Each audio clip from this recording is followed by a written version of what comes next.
All right, let's talk about Ukraine. Revolution in Ukraine this afternoon as Ukraine's government appears close to collapse. Some are calling this a second Maidan Coup. Of course, the first Maidan Coup was created by the CIA, installed a Western-backed puppet government there. Thousands of protesters taking to the streets this weekend to protest Ukrainian dictator Zelensky's latest power grab. Of course, he's already canceled elections. So why now? Look at all of these people that want him out of there. But of course, the mainstream media in America will never show you this. Like, really? Like thousands of people? That's like the same thing. They'll never show you the thousands of people protesting Netanyahu in Israel, of course, because it goes against their narrative. Why now? Well, Zelensky was moving to destroy the independence of Ukraine's two key anti-corruption institutions. So they have two institutions who try to root out corruption. Basically, Zelensky wanted to get rid of it. Yeah, you heard me right. Like, we're going to close down the institutions that prevent corruption in our country. So Ukraine is the most corrupt government in all of Europe, as you guys know. And these two anti-corruption institutions were the only thing keeping some kind of corruption out of the country. And Zelensky wanted it gone. So this morning, he signed this into law against the protesters in his streets. How good do you think this anti-corruption body was? Well, I mean, look, they are the most corrupt country in all of Europe. Right. So not good. Correct. But at least it was something, right? Couldn't you just let them keep doing a shit job? I don't know. Well, he has a reason for it, which we'll get to in a second. So Zelensky speaks out about this, and he says, so he signed this bill into law. The new law gives the country's top prosecutor, who's a close ally of Zelensky, control over the two most powerful anti-corruption institutions in the country. So now, oh, really? You're going to look at Zelensky's corruption? Of course not, because it's his closest friend is now running these things. Mm-hmm. Of course, critics say it's a major blow to Ukraine's fight against corruption, a huge step backwards for democracy. This country is not a democracy. It's run by a dictator. That means the prosecutor general, who is appointed by the president, can now totally control, can totally delay, or even shut down investigations led by these agencies. We don't like it. We don't like that you're looking into where all of the money went, where these arms deals came from, and who did you sell American weapons to. We can shut it down. We don't even have to look at it. The equivalent of President Trump, to his credit, during his first administration, allowed the Mueller investigation to go forward. Now, he did many times say he wanted to shut it down, but he never did. He let it run his course. Now, what would have happened if he had shut down the Mueller investigation? It would have been full-on uproar. This is how we rightfully would have felt had he done this. So that's the equivalency right now is we don't like any kind of investigation into power. Nope. Shut down. Well, now Zelensky, to his credit, is blaming all of the reason that he's voting on this. He's blaming it, of course, who do you think? On Russia. So it's Russia's fault that he had to vote for this anti-corruption move. Watch. Ще одне. Говорив з керівником НАБУ. So if you're listening on the podcast, he says, one more thing. I had to speak with the head of the SBU, prosecutor of the administration offenses, Prosecutor General Русланом Кравченком, head of the security service of Ukrainian Vasil Malyok. Various challenges. We discussed all of this. The anti-corruption infrastructure will work only without Russian influences. Everything needs to be cleaned up from this, and there should be no more justice. Of course, NABU and SAPO will work, and it's important that the Prosecutor General is determined to ensure that the inevitability of punishment is actually ensured in Ukraine. Okay, enough of that guy. So yeah, it's Russia. It's Russia's fault. That's why he had to take control. So your anti-corruption agency, when it investigated corruption, couldn't tell the difference between Russian interference and real corruption? It just wasn't sure? No, it just didn't. You can't be. So I guess they couldn't have been that good, Clayton. No, they apparently they not. They obviously arrested the Russian agents, right? I mean, there's evidence of that, because if they found them there and knew they were there, yeah. So if there's Russian agents working in your anti-corruption, I mean, okay. So, but now, don't worry though, corruption will be nipped in the bud, because now Zelensky has taken control of this. He's put his best friend in charge, and they've rooted out Russian corruption. This is not sitting well in Washington. News outlets across America, including Wall Street Journal and the Financial Times in Europe, say this is a huge mistake. Watching the protests, Marjorie Taylor Greene got a good throw, said basically throw the bum out. Huge protests erupt in Kiev against Ukrainian President Zelensky as he, as a dictator, refuses to make peace deal and end the war. Good for the Ukrainian people. Throw him out of office, and America must stop funding and sending weapons. Hallelujah to that. Meanwhile, sanctions. We got sanctions now. The dipshits in the EU have announced its most significant sanctions yet again against Russia, as well as against countries that continue to do business with Moscow, all in an effort to damage the Russian economy, something that hasn't worked in the past, but now it's going to work. Mm-hmm. It keeps damaging European economy, right, but they're just going to keep doing it. You know, they hate you if you are a citizen of the EU, so they're willing to take your money, send it into this war, stop any real trade with Russia, and continue to devalue the euro. Sure. So the new sanctions include lowering the price cap on Russian crude oil, ensuring it remains 15% below the international market trade. That's the plan. Additionally, according to the Wall Street Journal, the EU plans to target companies from other countries that help export Russian crude oil below and using this sort of shadow fleet of vessels. Because they were able to basically put all this crude oil on ships and send it right to India and kind of go all around these sanctions. It didn't stop them one bit. This, of course, will do nothing to end the war, as you know. Instead, it will mainly hurt the European nations, imposing them, particularly Germany, whose manufacturing industry depends heavily on cheap energy from Russia. As we've seen before, and we've said before, continuing to support the corrupt government of Ukraine is fueling protests across Europe. Huge protests in Poland over the past few days against Ukrainian immigrants there, stopping the immigration flow into that country. It's giving rise to political parties like the AfD in Germany. They're saying enough of this. They're gaining ground, particularly around the Ukraine war and all of this insanity. So we will continue to watch what's happening in Ukraine. And we're going to speak with John Kiriakou, CIA whistleblower, in just a few minutes on this story. Most people don't realize pork is one of the biggest sources of parasites in the world. Yes, it's true. Study after study proves it. The CDC says pork is the primary source of trichinosis infections worldwide, and the WHO, the CDC, list pork as the top source for tapeworms and all sorts of other nasty bugs. Research shows pork has poor detox channels, making it easy for parasites to survive and pass it to humans. Now, if you eat pork or sushi, or you travel, or you have pets, or you simply want to protect your gut and immune system, it's one more reason to do a targeted medical-grade full-body parasite cleanse at least once a year.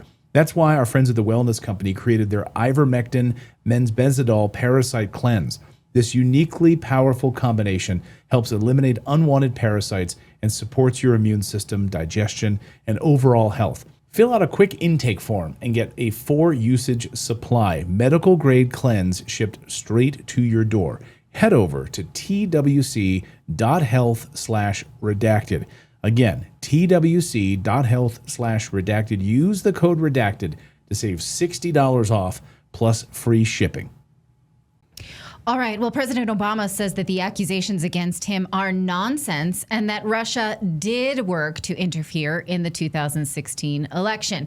He didn't really provide any proof. He just said that these accusations are ridiculous. Like when you don't want to have an argument, but you've been accused of something where there is legitimate concern.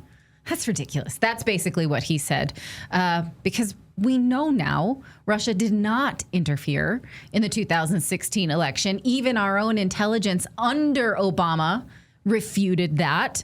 And anyone who thinks that that still was a thing is only digging into the evidence with a teaspoon and not a shovel. You clearly just don't want to see. Even newly released documents show that Obama's own intelligence pooed on that idea. But Obama's official response from his spokesperson was, out of respect for the office of the presidency, our office does not normally dignify the constant nonsense and misinformation flowing out of this White House with the response.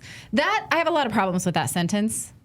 Like, out of respect for the presidency, I'm going to call him nonsense. Everything he says is nonsense. That's not very respectful. I don't understand that, but okay, let's just leave the grammar out of that. Anyway, he says these claims are outrageous, bizarre, blah, blah, blah. What he fails to mention, again, is that his own administration did spy on the Trump administration, did knowingly promote the false Trump-Russia narrative as a political weapon. Instead, he just says, ridiculous without addressing the facts. Head of DNI, Tulsi Gabbard, held a press conference this morning, and she laid out in explicit detail how the CIA's Brennan and FBI colluded to push the fake Steele dossier. And again, I think it's worth remembering because most people don't talk about this. Christopher Steele was hot off of a job trying to prove Russia collusion in the FIFA World Cup and failed to do so. So just replicated that on the stage of American politics. It's literally the dumbest thing ever. Was like, well, I couldn't prove Russian corruption there. Let me just go over to, let me try to prove it on the continent in the country of America. Here's what Tulsi Gabbard had to say. Brennan and the IC misled lawmakers by referencing the debunked Steele dossier to assess, quote unquote, Russia's plans and intentions, falsely suggesting that this dossier had intelligence value when he knew that it was discredited. The intelligence community excluded significant intelligence and ignored or selectively quoted reliable intelligence that contradicted the intelligence community assessment's key findings on Putin's alleged support for Trump. Including this intelligence reporting would have exposed the ICA's claim as implausible, if not ridiculous. No, she says she's going to refer this to the Justice Department, and then it will be up to the Justice Department to see if there's something worth indicting. If they do, it's possible that a grand jury doesn't go for it. It's possible that a judge throws it out. It feels very much like we knew this. It's good to see the official government unpeeling this onion because we've known it already. But, it's still playing out in such a partisan way. Unfortunately, it does very much feel like a distraction unless something happens. I wish that we learned about this with indictments, solid indictments, rather than Fox News appearances and press releases and things like that. But nevertheless, those of us who've been looking into Russian collusion for over almost a decade now know this. So, okay, now at least we all know this. Well, perhaps more shocking, though, is what Tulsi said about Hillary Clinton today. Because we were asking yesterday, where's Hillary Clinton in all of this?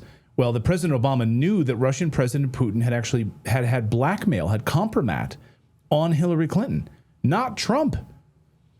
And Obama knew that Putin preferred Hillary to Trump because he had compromising blackmail on her, which Putin planned on using after her, quote, likely victory. According to Gabbard, Putin had evidence of criminal acts by Hillary and blatant corruption. Was it the war in Libya? No, it wasn't that. Well, I don't know, actually. I don't exactly know what it is, but according to Tulsi's own words... Because I got some ideas. I got some stuff on her, too, but okay. But I don't exactly know what he has. But according to Gabbard, quote, this included possible criminal acts like secret meetings with multiple organizations in exchange for supporting Secretary Clinton's campaign for the presidency. Significant increases in financing from the State Department, and she was on drugs at the same time. Listen to this. Religious organizations in which State Department officials offered, in exchange for supporting Secretary Clinton's campaign for the presidency, significant increases in financing from the State Department. They also had documents that showed the patronage of the State Department to State Department employees who would go and support Hillary Clinton's presidential campaign.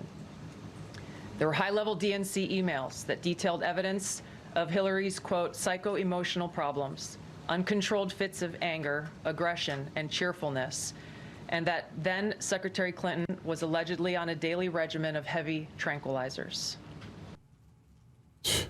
What? Uncontrolled fits of cheerfulness? She's just so infectiously cheerful, is Hillary Clinton. It's just hard to... I need some of that. I'm going to shoot you with a tranquilizer and see if that works. These are high-level DNC emails that she says that detailed evidence of Hillary's psycho-emotional problems, fits of anger, aggression, cheerfulness, and that she was on a regimen of heavy tranquilizers. Okay. All of this being kept from us, of course, and so now it only takes Tulsi Gabbard and DNI to release it now, all of these years later. Well, the UK government is trying to crack down on pub talk. You know, all that extremist bollocks that you talk over a pint? How was that? That was pretty good. It's total bollocks. Well, that is dangerous under the new employment rights bill. Critics are calling this the banter ban. So British pub owners could be held liable for offensive or harassing comments made by customers. Now, I ask you, have you ever been around someone who's drunk? How successful are you at telling them to be reasonable in their speech when you're dealing with a drunk person? This is literally what the UK wants to police. It means that if someone's at a bar and makes a politically incorrect joke, the landlord would face consequences. Not the drunk guy, but the landlord. Now, how are you going to control drunk people, I wonder? My father owns a bar. Are they going to Go ahead. Yeah. I was going to say, are they going to take a vote? Like, okay, somebody said that, raise your hand if you were offended. And if one person raises their hand, that's where it goes. Well, no, because it's even if one of your own employees. So in this scenario, someone takes a job as a bartender and then hears an off-color joke and they report that they're offended by it. Then the landlord, it only takes one offended employee. So how the heck are you going to know how to only hire people who don't get offended, right? And who in this expectation, who thinks that they are not going to be offended by drunk people? Who would go into that scenario? That's a great way to take out your competition. Just go over there and offend a bunch of people and get that place shut down, and then you're the only bar in town. Brilliant. There we go. So my dad. So the Bull and Moose pub across the street, let's all go over there and say some off-color stuff, and then they'll be held liable and be shut down, and then, you know. So my dad owns one of the only country line dancing bars in the San Francisco Bay Area, and another one is opening, and they're quite worried about it. So all you'd have to do is go over there and be a drunk bastard. Yeah. There you go. Out of business. Ray Lynch in our chat room on YouTube says that's where the American Revolution started, in the pubs. It did. Yeah. All throughout Philadelphia. Yeah, I mean, you know, that's where founding fathers would sit on every morning and have a hard cider and talk politics. That's where the revolution began. Yeah. So, well, I mean, yes, literally. There's a whole scene in Les Miserables about it. It's like, this is where we start revolutions. Yeah. Go ahead, Philip. This is dumb. Like, this is one of the dumbest things I think I've heard any government come up with. Like, if I was putting together a list of the stupidest things the government has tried to push, this is on it. Because seriously, it's like kind of like social media it's almost like having the social media platforms be responsible for someone's tweet, right? I mean, it's in many ways it's the same thing in a digital form, but now you've got a pub where that's the platform. The pub is the platform. And so what is it, the idea that you've sort of platformed a few drunk people that have made some off-color anti-Muslim remarks about immigration in your city? Shut them down. But is it just because pubs is short for public house? It's a public place. So that's slightly different between a tweet, because that's a private company hosting these things. This is just if they're going to make But the pub is still private. So it's still it's on a public square. Well, but let's make a distinction here. We're focusing on the pub, but these rules will also apply in a Starbucks, in a department store, in a football stadium. It's ridiculous. In what they call a garage, right? It will be anywhere that you are offended. It's the business owner will be responsible for that. Well, like I said, like a football stadium. So if one team is offended because somebody's cheering for the other team, does that That's a good point. Look at all the places. This is why these morons, they have nothing better to do. You've literally got, in the UK, your country is collapsing under the weight of open borders. The pensioners don't have pensions anymore because you've given the money away to millions of illegal immigrants. But you're worried about people being offensive at a pub or a Starbucks? It's crazy. Yes. Yeah, so let us know what you think of this. I mean, what the supporters are saying is that this is about workplace safety. So we're telling employees that wherever you go, you have the right to not be offended, which is not true. It's not one of our human rights, but they're trying to make it one. And in reality, it's preemptive strike on free speech. I know I've brought it up before, but this is Stuff like this, it's like, if anybody hasn't read the book Fahrenheit 451 by Ray Bradbury, I mean, that's what this is. Like a society that is so afraid to offend anybody that they remove all art, all books, all like basically they remove anything. There's only like government controlled like propaganda. That's all you can read. That in the Bible and for Fahrenheit 451. That's it. And so that that's what happens when you try so hard to make sure nobody gets offended, you can't do anything. Well, that's what I'm exactly, saying. Like and that's you don't have to read. Offended. Go ahead. Let David. Well, I was going to say it's subjective. So it's like you always have to go to the weakest person among them is the one that can close the whole thing down. So it's like because it's subjective. It's a subjective thing. One thing that would offend me wouldn't offend you. Right. And who's going to be the police of it? Well, I mean, this is like you wouldn't even have to read Fahrenheit 451. You could just literally look at Mao's China. It's exactly what they did, banning all forms of entertainment, all forms of contradictory speech, music, everything. The only thing you were allowed to read if you wanted entertainment was the teachings of Mao.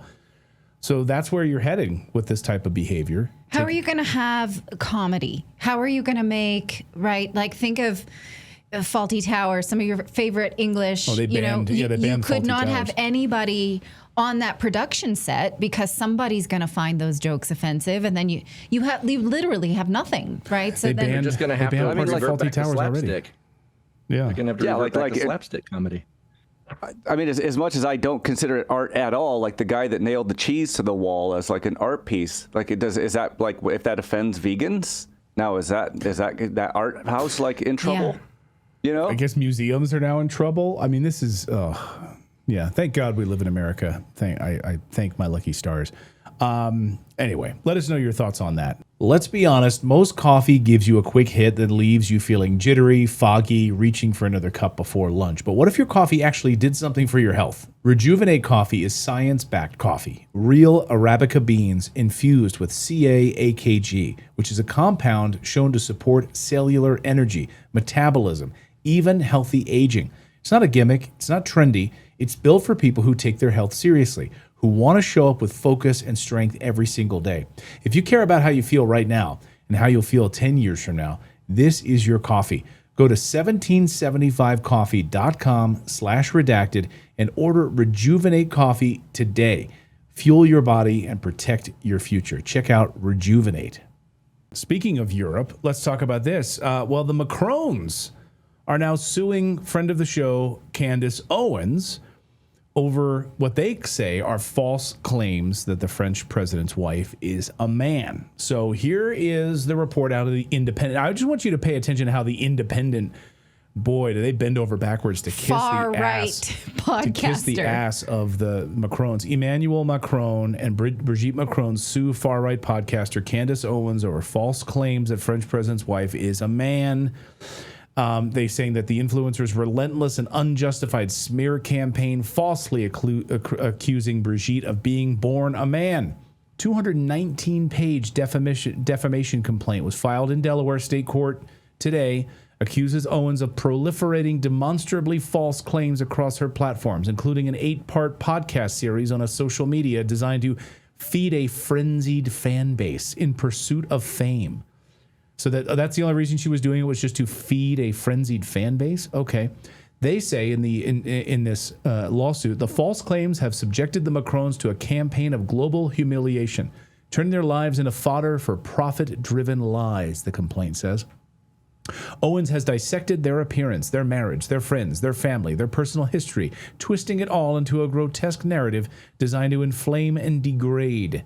The complaint alleges. Yeah, a 22-count complaint filed in Superior Court seeks damages against the Owens and her companies, including punitive damages. No word on the amount, though. Apparently, Brigitte Macron was previously awarded £6,000 in damages last year after 2 far-right influencers falsely accused her of being a transgender woman. So...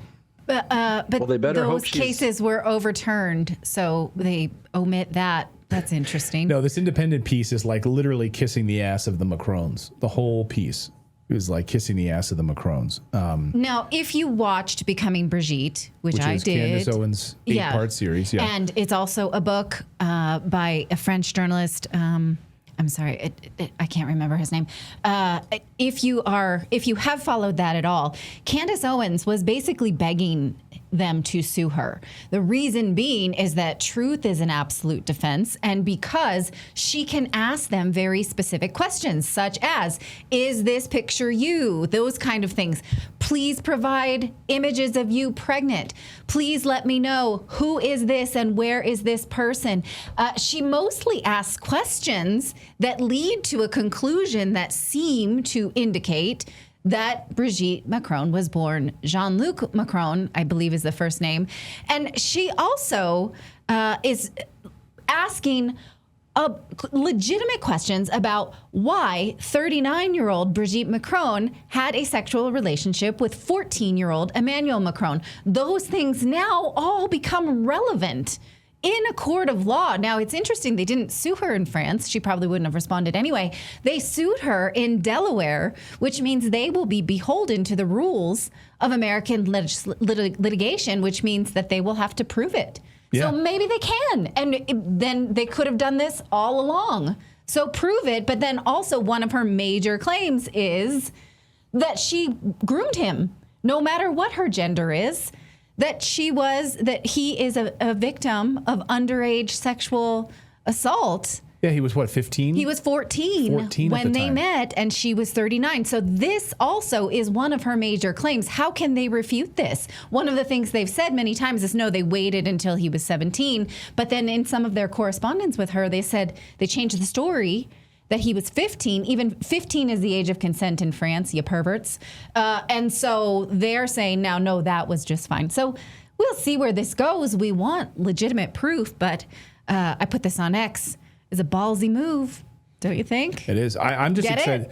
I do get it. It is a ballsy move by the Mcrones. I hope that we do get through discovery. I mean, I hope that we actually get some revelations here. Because I don't think Candace is going to back down and settle, but we don't know. I mean, I don't know if she would settle on this. Well, and I guess not. France must have never heard of the Streisand effect, because I think that's going to, they just brought a whole bunch more attention to it. Yes, that's what's happening to Epstein, too. If people don't know what the Streisand effect is, can you explain what that is? Yeah, it's just like when you... Oh. Yeah, well, go ahead. Let's hear you say it. You probably say it more eloquently.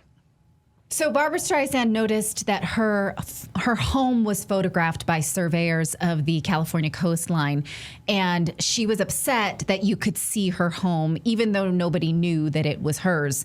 So that image had been downloaded like a dozen times total, and people didn't even know that it was her house. But then she sued to get those images removed, and then the whole world knew that that was her house. So by trying to remove it from the public eye, now millions of people know. So the Streisand effect is when you draw attention to something you want to remove from the public, and then the public sees it all the more so infinity times. That's the Streisand effect.